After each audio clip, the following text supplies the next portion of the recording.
हो कि कतै जवानी पलाको चप्पल छिनियो दाहिने खुट्टा बेसरी दुख्या छ भिरको बाटो 2 घन्टा हिँडियो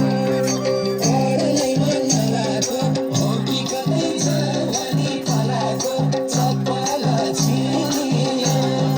दाहिने खुट्टा बेसरी दुख्या छ भिरको बाटो 2 घन्टा हिँडियो